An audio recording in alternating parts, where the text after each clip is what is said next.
Good evening అండి. Sunday బుక్‌లోని అది ఫజిల్ వస్తుంటది కదా! ఎప్పుడైనా ఎవరైనా నింపారా దీన్ని?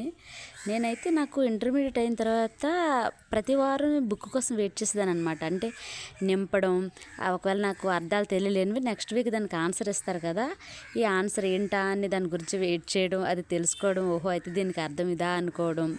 తర్వాత ఏంటంటే ఒక్క పదానికి తెలుగులో 4, 5 అర్థాలుంటాయి కదా! అంటే నానార్థాలు అంటారు కదా! అలాంటివి ఎక్కువ తెలిసుంటే దీన్ని బాగా నింపగలుగుతారు.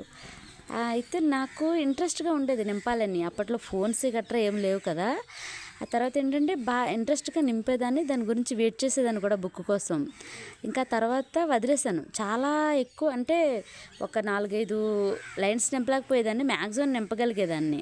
అంత ఎక్కువ పదాలు తెలుస్తా ఉండేవన్నమాట. తర్వాత ఇంకా పెళ్ళి, పిల్లలు అంతా అయిపోయిన తర్వాత మొత్తం మర్చిపోయాను. ఇప్పుడు నింపుదామని చూస్తుంటే ఒక్క పదం కూడా